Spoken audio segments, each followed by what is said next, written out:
Bueno, dando la retroalimentación, vamos a obtener la diferencia de potencial eléctrico entre el punto 1 que está en 0,0,0.3 y el punto 2 que está en 0,0.20 para una carga de 5 nanocoulombs en el origen, que en este caso es el punto 0,0,0.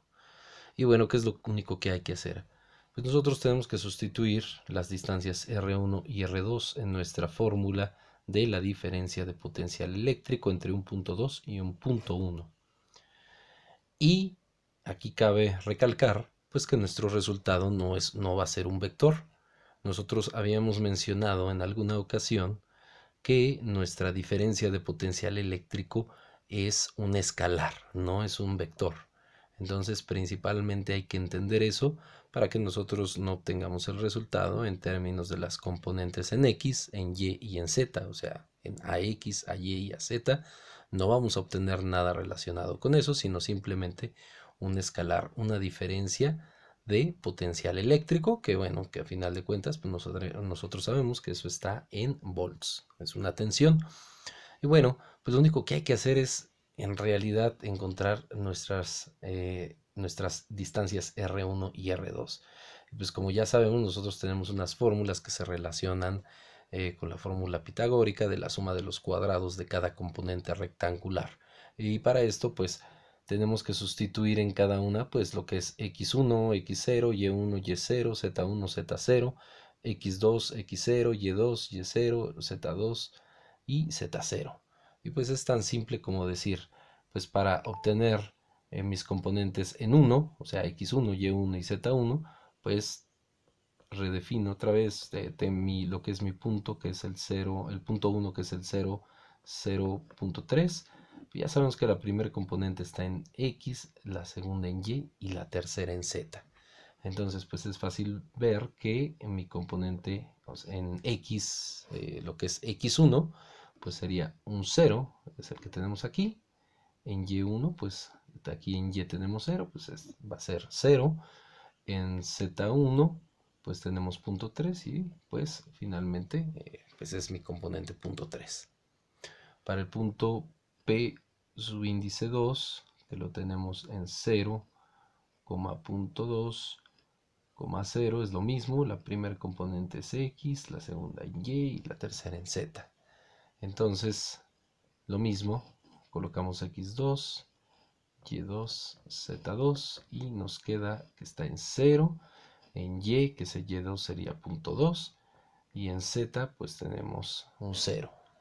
Y finalmente, nuestro punto origen, que es el Q, 0,0,0, que le vamos a llamar Y subíndice sub 0, o Y0, pues sería igual.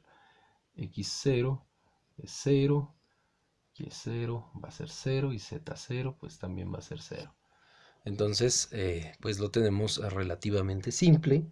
Nada más hay que ir sustituyendo en la fórmula. Y para R1 nos queda que es la raíz de X1, que ya sabemos que es 0, menos X0, que también es 0. Esto elevado al cuadrado.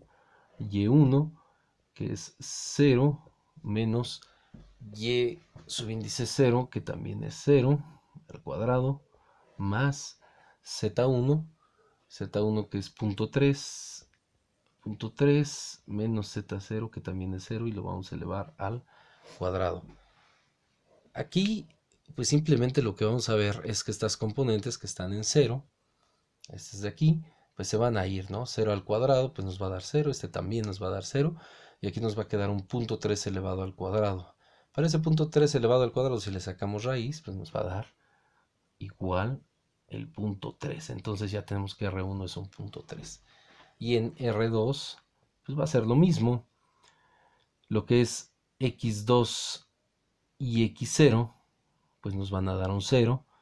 Y2 con Y0 sí nos va a dar punto 2 elevado al cuadrado.